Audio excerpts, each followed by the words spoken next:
दोस्तों, ये कहानी है दो लड़कियों की जो एक अनजान घर में चेकअप करने के लिए जाते हैं, लेकिन वहाँ पर उनके साथ कुछ ऐसा होता है जो उन्होंने सपने में भी नहीं सोचा था। तो चलिए जानते हैं आखिर उनके साथ ऐसा क्या हुआ। तो कहानी की शुरुआत में हम एक आदमी को देखते हैं जो कि इलेक्ट्रिक पोल्स पर नंबर लिख रहा था, पर तभी उसे प्यास लगने लगती है, लेकिन उसके पास का जो पानी था वो खत्म हो गया था। इसलिए वो पास के ही घर में पानी मांगने के लिए जाता है जहाँ पर एक गाय बंधी हुई थी। वो आदमी उस घर में नॉक करता हुआ किसी के बाहर आने का इंतजार करने लगता है। तभी हम उस घर के अंदर किसी लड़की के चिल्लाने की आवाज को सुन पाते हैं। साथ ही साथ हम एक औरत को भी देखते हैं जो कि अब गेट की तरफ बढ़ रही थी, जिसके साथ ही ये सीन यहीं पर कट होकर अनुजा राव नाम की एक लड़की पर शिफ्ट होता है जो कि असल में अपने परिवार से दूर शहर में रहती है। अभी के टाइम पर वो अपने मंगेतर वैभव के साथ हुई उसकी बातों के बारे में सोच रही थी, जो कि चाहता था कि अनुजा वापस से गांव में आ जाए और वो कोई भी जॉब ना करे, क्योंकि वो अकेले शहर में रहती थी और इसलिए गांव के अंदर उसके बारे में काफी अलग तरह की बातें चलती थी। लेकिन क्योंकि अनुजा शुरू से ही एक टीचर बनना चाहती थी और अगले दिन उसका स्कूल में पहला दिन भी था, इसलिए वो वापस आने से मना कर देती है, जिससे वैभव को उस पर बहुत ज्यादा गुस्सा आ गया था। लेकिन अभी आगे अनुजा उससे ज्यादा बात नहीं करती और सो जाती है। जब वो अपने स्कूल पहुंचती है तो उसके पिता उसको कॉल करके डांटने लगते हैं, क्योंकि उसने वैभव के कहने पर जॉब नहीं छोड़ी थी। लेकिन अभी अनुजा अपने पिता पर भी ध्यान नहीं देती और स्कूल के अंदर चली जाती है, जहाँ पर उसकी मुलाकात अमोल जोशी नाम के एक टीचर से होती है, जो कि अनुजा को पहले ही दिन इम्प्रेस करने की कोशिश करने लगता है। लेकिन अनुजा ये सब समझ गई थी, इसलिए वो उस पर ध्यान नहीं देती और अपने काम में लग जाती है। जहाँ पर आज क्लास खत्म होने के बाद प्रिंसिपल उसको अमोल के साथ जनगणना के लिए भेजने लगता है, जिस पर वो प्रिंसिपल को बताती है कि वो अमोल के साथ कंफर्टेबल नहीं है।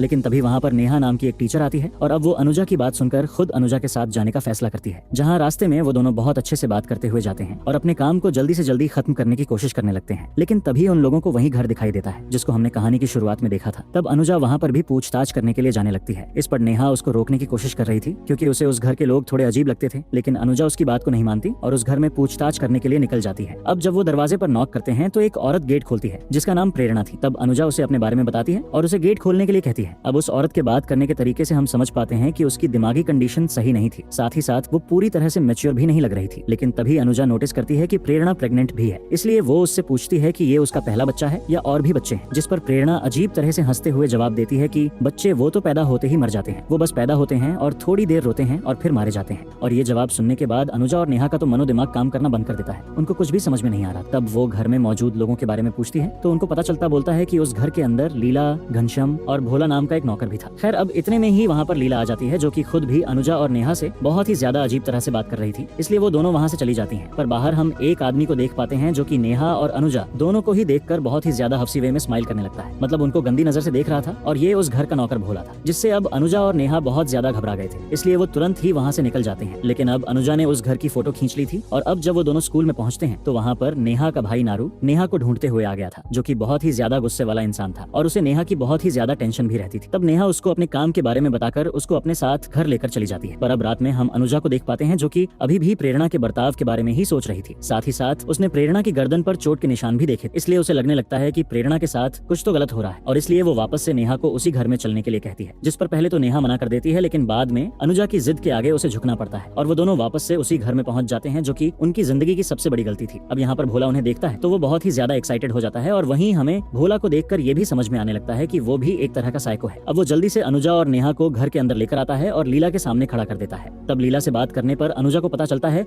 कि प्रेरणा की तबीयत खराब है और इसलिए आज वो किसी से भी नहीं मिलेगी। तभी वहाँ पर घनश्याम आ जाता है, जो कि 5 साल के मौन व्रत पर था, जिसमें से अब तक 3 साल ही पूरे हुए थे, इसलिए उसकी जगह भोला सबसे बात करता था। अब देखो तो नेहा और अनुजा को ये परिवार बहुत ही ज्यादा अजीब लगता है और हम सबको भी, इसलिए ये दोनों यहाँ से निकल जाती है। लेकिन तभी भोला भागता हुआ बाहर आ जाता है और उन दोनों से करीबी तरह से चाय के लिए पूछने लगता है, जिस पर वो दोनों कोई रिप्लाई न करते हुए वहाँ से जाने लगती है। लेकिन तभी वहाँ पर अचानक से बारिश होना शुरू हो जाती है, इसलिए अब बारिश से खुद को बचाने के लिए उन्हें न चाहते हुए भी उस घर के अंदर वापस जाना पड़ता है। और अब जब रात के टाइम पर भी बारिश नहीं रुकती तो उन दोनों को वहाँ पर ही खाना खाना पड़ता है। लेकिन खाने से पहले लीला कंफर्म करता है कि भोला ने उनकी गाय गंगा को चारा दिया कि नहीं, क्योंकि गंगा के चारा खाने के बाद ही वो लोग खाना खाया करते थे। खैर, अब जब लीला को सही से पता चल जाता है कि गंगा को चारा दे दिया गया है तो सभी खाना खाना चालू कर देते हैं। लेकिन वहाँ भी प्रेरणा अजीब तरह से खाना खा रही थी, जैसे कि उसे खुद से खाना खाना तक ना आता हो, जिसको देखकर अनुजा और नेहा बहुत ही ज्यादा शॉक्ड हो जाते हैं। और अब जब बारिश रुक चुकी होती है तो अनुजा चलने के लिए कहती है, पर क्योंकि रात ज्यादा हो गई थी और नारू अपनी बहन नेहा के ऊपर गुस्सा कर सकता था, इसलिए वो सुबह चलने के लिए बोलती है। फिर वो नारू से भी बात करते हुए झूठ बोल देती है कि असल में वो अपनी फ्रेंड अनुजा के यहाँ पर रुकी हुई है। लेकिन उसकी ये बातें भोला ने सुन ली थी, जो कि उन्हें अपनी हवस भरी नजरों से वहाँ पर देखने आया हुआ था। और जैसे ही उसको पता चलता है कि नेहा और अनुजा के वहाँ पर आने के बारे में किसी को भी नहीं पता, वो तुरंत ही घनश्याम के पास जाकर उसे इस बारे में बताता है कि वो दोनों ही किसी को बिना बताए इस घर के अंदर आए हैं और उससे वही हवस वाली आंखें लेकर रिक्वेस्ट करने लगता है कि घनश्याम उसे उनके साथ गलत करने की परमिशन दे दे। लेकिन घनश्याम अभी के टाइम पर कुछ भी करने से साफ मना कर देता है, इसलिए भोला भी चुपचाप वहाँ से चला जाता है। तब हम लीला को देखते हैं, जो कि घनश्याम घनश्याम को ही समझाने लगती है कि वो भी भोला को हर बात के लिए मना न करा करे, क्योंकि वो वहाँ से जाकर बाहर सबको ये सब बातें बता सकता। फिर हम घनश्याम को देखते हैं जो कि कहीं पर जाने लगता है। वहीं हम अनुजा को भी नोटिस करते हैं जो कि खिड़की से घनश्याम को किसी आदमी को कहीं पर लेकर जाते हुए देख रही थी। तब उसको ऐसा लगता है कि वो किसी की लाश को लेकर जा रहा है, जिससे कि वो बहुत ही ज्यादा डर जाती है। और अभी के टाइम पर वो नेहा को इन सब के बारे में बताकर वहाँ से भागने के लिए बोलती है और अब वो दोनों ही वहाँ से जैसे तैसे निकलने लगते हैं। पर अनुजा सब सच्चाई भी पता करना चाहती थी, इसलिए वो भी उसी कॉटेज में जाने लगती है जहाँ पर घनश्याम गया था। ना चाहते हुए भी नेहा को उसके पीछे जाना पड़ता है, जहाँ पर जाने पर उन्हें किसी इंसान का कटा हुआ अंगूठा दिखाई देता है और तभी वहाँ पर मौजूद वो आदमी उनके पैर पकड़कर उन्हें वहाँ से छुड़वाने के लिए कहने लगता है, जो कि असल में वही इंसान था जिसको हमने मूवी की शुरुआत में देखा था, यानी कि जो पोल्स पर नंबर लिख रहा था। इसका मतलब ये था कि इन लोगों ने उसको यहाँ पर बंदी बना लिया था। ये सब देखकर तो अनुजा और नेहा बहुत ही ज्यादा डर गई थी। उन्हें कुछ भी समझ में नहीं आ रहा था, इसलिए वो तुरंत ही वहाँ से भागने लगती है। जहाँ रास्ते में नेहा को याद आता है कि वो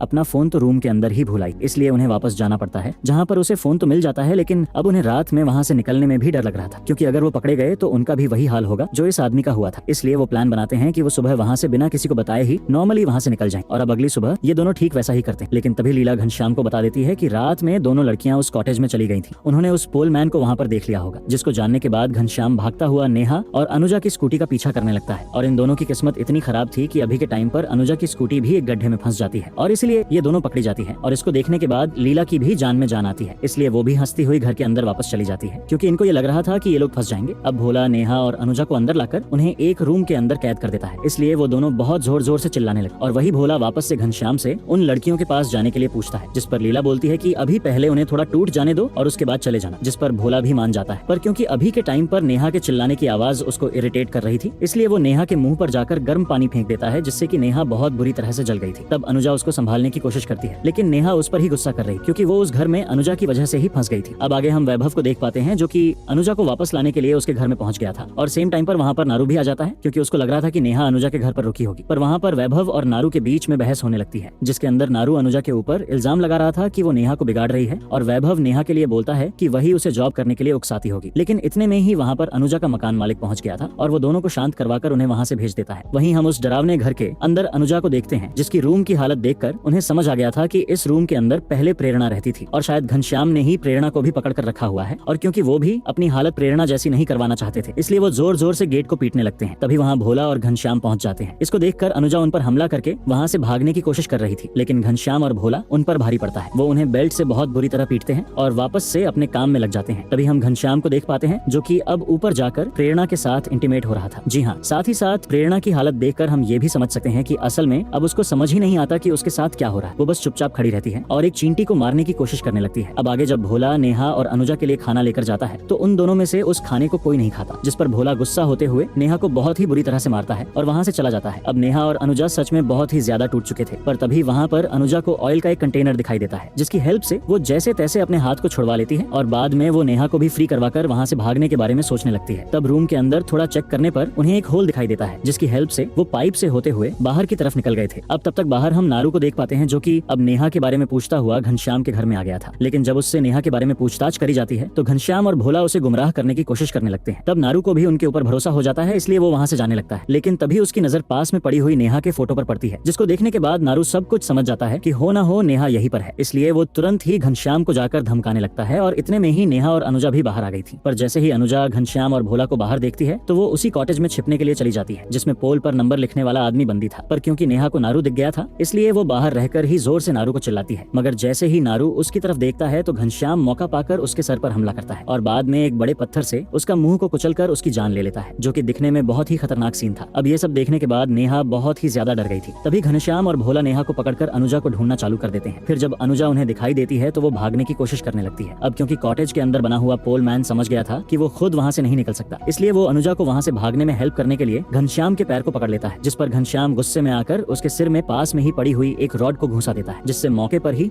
उसकी मौत हो जाती है। और आगे हम अनुजा को देख पाते हैं, जो कि चलने की हालत में भी नहीं थी, इसलिए ना चाहते हुए भी उसको वापस उसी घर में आना पड़ता है। फिर हम भोला को वापस देखते हैं, जो कि घनश्याम से एक बार फिर से सेम चीज पूछता है, जिस पर अब घनश्याम भी मान गया था कि वो जो चाहे इन लड़कियों के साथ कर सकता है। ये सुनने के बाद भोला की खुशी का ठिकाना नहीं रहता। वो तुरंत ही अच्छे से नहा धोकर तैयार होकर नेहा के पास जाता है और उसके साथ गलत करने लगता है, असॉल्ट करता है उसे। वहाँ अब अनुजा भी वापस आ गई थी, जिसको देखकर घनश्याम पहले तो उसको बहुत ही बुरी तरह से पीटता है और बाद में उसको जबरदस्ती भोला की वो हरकतें दिखाता है, जो कि वो नेहा के साथ कर रहा था, जिसको देखकर अनुजा फूट फूट कर रोने लगती है। उसको एहसास हो रहा था कि उसकी गलती की वजह से नेहा भी फंस गई। अब रात में वापस से अनुजा को दिखाया जाता है, जो कि लड़की बहुत ही ज्यादा गुस्से में आ गई थी, इसलिए वो एक बार फिर से वहाँ से भागती है और जाते हुए वो घनश्याम की फेवरेट गाय गंगा को आग लगाकर वहाँ से चली जाती है। और इस बारे में जब घनश्याम और बाकी सबको पता चलता है तो सब बहुत ही बुरी तरह से रोने लगते हैं, क्योंकि उनके लिए गंगा सच में बहुत ही ज्यादा मायने रखती थी। अब घनश्याम गुस्से में भोला को ही मारने लगता है, जिससे भोला को भी गुस्सा आ गया, इसलिए वो एक डैगर लेकर अनुजा को ढूंढने बाहर चला जाता है, जहाँ पर अब वो उसको जान से ही मारने वाला था। वहीं हम घर में नेहा को देख पाते हैं, जो कि रोती हुई प्रेरणा के पास पहुंचकर उससे बात करने की कोशिश करती है और अपनी भड़ास निकालने की कोशिश करने लगती। लेकिन प्रेरणा, जो कि खुद भी ट्रॉमेटाइज हो रखी थी, वो नेहा को बस इतना बोलती है कि शांत हो जाओ वरना बाबा बहुत मारेंगे। और तब जाकर रिवील होता है कि घनश्याम प्रेरणा के पिता है। पिता के नाम पर वो एक धब्बा था, एक राक्षस था, जिसने उसकी माँ को उसी तरह से फंसाकर मार दिया था। साथ ही साथ उसके बाद उसने कभी भी प्रेरणा को बाहर निकलने ही नहीं दिया और उसके साथ गलत काम करता रहा, इसलिए प्रेरणा का दिमाग कभी ग्रो ही नहीं कर पाया। तब प्रेरणा घनश्याम के डर से नेहा को बंद करके वापस चली जाती है, लेकिन उसे नेहा सही लगती थी, इसलिए वो वापस से गेट को खोलकर वहाँ से चली जाती है। वहीं हम भोला को देखते हैं, जिसने अब अनुजा को ढूंढ लिया था, लेकिन तब तक अनुजा भी पूरी तरह से तैयार थी। वो भोला के आते ही सबसे पहले उसके ऊपर डंडे से हमला करती है और बाद में उसे उसके ही डैगर से जान से मार डालती है। और तब तक वहाँ पर नेहा भी आ गई थी, जो कि अनुजा को जल्दी से जल्दी वहाँ से निकलने के लिए बोलने लगती है। साथ ही साथ वो उसको प्रेरणा के बारे में भी सब कुछ बताती है, जिसको सुनकर अनुजा डिसाइड करती है कि अब वो घनश्याम को जान से मारे बिना वहाँ से नहीं जाएगी, इसलिए वो तुरंत ही घर में वापस जाने लगती है। और तब नेहा भी उसके पीछे जाती है। वहीं घनश्याम को भी सब बातों की भनक लग गई थी, इसलिए वो भी तैयार बैठा था, लेकिन अनुजा किसी तरह से घर की छत पर चली जाती है और जैसे ही घनश्याम वहाँ पर आता है वो उसके ऊपर हमला कर देती है। वहीं हम नीचे नेहा को देख पाते हैं, जिसके ऊपर लीला ने हमला कर दिया था। और लीला यहाँ पर कोई और नहीं बल्कि प्रेरणा की दादी थी, यानी कि वो भी इन सब में शामिल थी, जो कि बहुत ही गंदी बात है। लेकिन अभी के टाइम पर नेहा भी हिम्मत दिखाती है और लीला को उसके ही डैगर से जान से मार डालती है। वहीं हम देखते हैं कि अभी अनुजा भी लगातार घनश्याम के ऊपर हमला किए जा रही थी। तब वो उसको बहुत ही बुरी तरह से मारकर घायल कर देती है और उसे वहाँ से नीचे फेंक देती है, लेकिन अभी भी घनश्याम मरा नहीं था, उसके अंदर थोड़ा दम बचा हुआ था। और अब नीचे गिरने के बाद घनश्याम पहली बार पूरी मूवी में हमको बोलते हुए दिखाया जाता है। तब वो जोर जोर से अम्मा अम्मा चिल्लाने लगता है, यानी कि वो लीला को पुकार रहा था। पर अभी के वक्त पर लीला पूरी तरह से मर चुकी थी और अब अनुजा भी बाहर आकर पूरी तरह से घनश्याम को खत्म कर देती है। खैर, अब वो नेहा के साथ बैठकर वहाँ पर सोचने लगती है कि आखिरकार ये दुनिया किस तरह के बुरे लोगों से भरी हुई है। और अब हमें कुछ लाइंस के जरिए बताया जाता है कि ये कहानी असल में सच्ची घटना से इंस्पायर्ड होकर बना है। साथ ही साथ भोला और घनश्याम ने मिलकर 13 से भी ज्यादा लोगों को मारा था, जिसमें से भोला ने 9 लड़कियों के साथ गलत किया था, उनके साथ असॉल्ट किया था। और इसी के साथ ये कहानी यहीं पर खत्म हो जाती है। दोस्तों, उम्मीद करूंगा कि आपको ये कहानी पसंद आई होगी। मिलते हैं एक और अनोखी कहानी के साथ।